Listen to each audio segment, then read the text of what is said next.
What's going on, everybody? My name is Justin Godsey for the Athlete Inquirer here, bringing you guys another edition of the Pro Wrestling Inquirer. We're here talking about Rampage Jackson, in general, mixed martial arts athletes in TNA. Now, TNA, for a while, or not for a while now, every so often, it's like a once-in-a-blue moon kind of thing, that they will eventually bring in a mixed martial arts wrestler or fighter.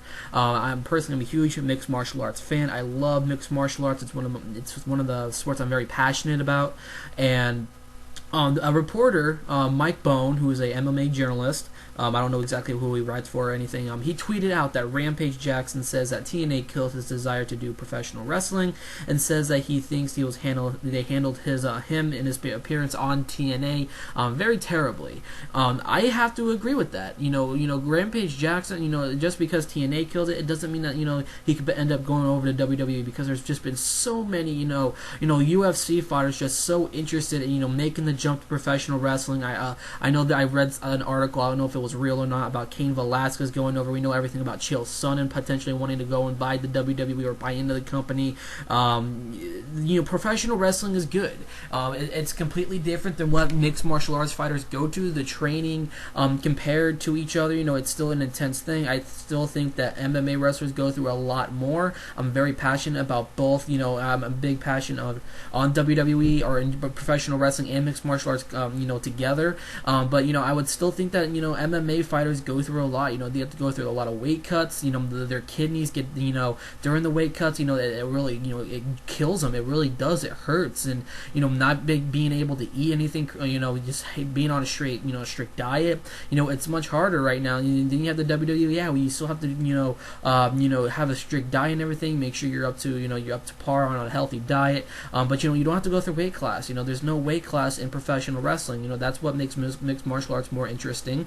And TNA, rarely do you ever see, the WWE bring in a mixed martial arts fighter or any sort of, MMA, talent over to, up to a show. I think actually Rampage Jackson did host a WWE show or a Raw show at one point, but don't hold that against me. But TNA is more notorious of doing so. They brought in, Tito Ortiz, they brought in Rampage Jackson. I know, the WWE had Ken Shamrock, but it wasn't, but Ken Shamrock was better used over in WWE because he was an actual member of the roster. He was wrestling. He left the UFC. I think it was right after UFC 1. He went over to the WWE. So there was a lot more push into the WWE for a mixed martial arts fighter. But TNA on the other hand has looked at mixed martial arts fighters. Like Tito Ortiz was a guest referee for a matchup, and then when Rampage Jackson came into the mix, I want to say about a year or so ago, Rampage was called up because he was having a huge matchup against Tito Ortiz. Tito Ortiz came up with the Aces of 8 storyline, and then Rampage Jackson came in to be part of the Main Event Mafia, kind of like one of those, muscle guys, and so did Tito Ortiz. And Tito Ortiz, they had a couple of vigilantes, a couple of those, visuals of promotions that he's going to be coming over to to TNA, and then Rampage came in for backup. So, it was basically because Spike TV and TNA were on the same schedule and on the same road right there. They were on the same, they were on the same network. So, it was a partnership that went on. I remember when I was sitting in the because I'm a member of the media. At the time, I think I was in Bellator. I was in the I was listening to the press conference, and it was both of them, and I had a lot of good hopes. Hopefully is this thing with Rampage going to go a while in TNA? I had a couple of questions that didn't get to me, but I wanted to experience this, and this was a huge announcement. So sitting there and thinking about it, could Rampage potentially end up winning a championship? No, I think that it's going to give TNA a lot of publicity. I think they really underused Rampage. He was not in a match. I have not seen him using any legitimate maneuvers in the ring. I want to see Rampage do a suplex. I want to see Rampage Jackson do a couple of German suplexes. Who knows? I want to see what Rampage was all about. But TNA, honestly, they water Rampage down to being an inactive member, but just there to be there is what I kind of saw during that Aces and Eights storyline against the Main Event Mafia.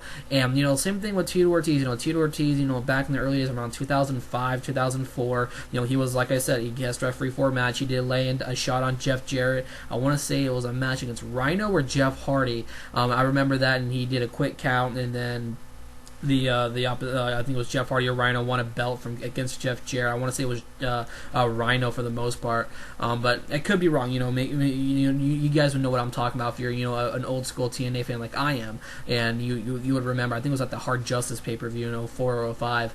But needless to say, I really have to agree with Rampage Jackson. I wish that he would have gotten a better opportunity, or potentially ended up seeing a Rampage Jackson versus Tito Ortiz match, in TNA before they had their legitimate, mixed martial arts fight. But that fight never came to intuition. I think it was replaced by Stephan Bonner versus Tito Ortiz, and we all wanted to see Rampage. Rampage is no longer with Bellator anymore. He went back to the UFC, and we'll probably end up not seeing a Rampage Jackson versus Tito Ortiz match. So or an MMA fight or a match anymore, and it really does suck, because I think that TNA could have gotten something that could got a lot more eyes on the product in TNA, and gotten a lot of eyes on the product over on Spike TV, and given the TNA, be like, wow, that this is going to be pretty interesting. But just having a bunch of promotions going on, that Tito Ortiz is coming, or Rampage Jackson is coming. I mean, I think the Rampage was kind of like out of left field, but Rampage and Chet Congo both signed together, so but it really disappoints me that we didn't get to see it, at the end of the day. But needless to say, Rampage is, focusing in more on his MMA deal, or on his MMA deal with UFC. So, he's going to be fighting at UFC 186 this weekend. So, it's something that I wish we both would have all agreed on here, the Pro Wrestling fan nation here. We would like to see more that came from that storyline, and we didn't get it. And I think, going forward, I think that TNA, if they want to bring in a mixed martial arts fighter, I know they're on Destination America. They're not with Spike TV, so it's going to be very hard for them to really bring in a Bellator wrestler or a Bellator fighter and bring him into TNA. It's completely different networks. They don't have a working partnership, from not what I hear. So it's very hard for right now. But I think that TNA should just stick what they have on the roster for right now, and and when it's necessary, or if you want to try something new and bring this up again, and without failure, use the mixed martial arts fighter. And that goes for the WWE too as well.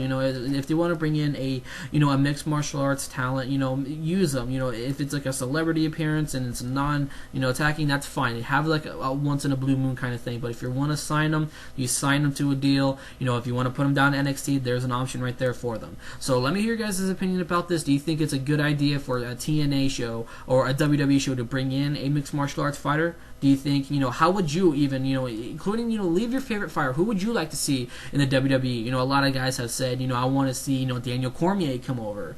Daniel Cormier could be it. You want to see Chael Sonnen come into the WWE or go into TNA. There's just a lot of options out there. There's a lot of, interest from, mixed martial arts fighters going into the world of professional wrestling after their fighting career. Let me hear who you guys want to see, on a professional wrestling promotion, and, how would you book them? Leave your comments down below. My name is Justin Godsey for the Athlete Inquirer. This is the Professional Wrestling Inquirer here on the Athlete Inquirer YouTube channel. And I'll catch you guys in our next video.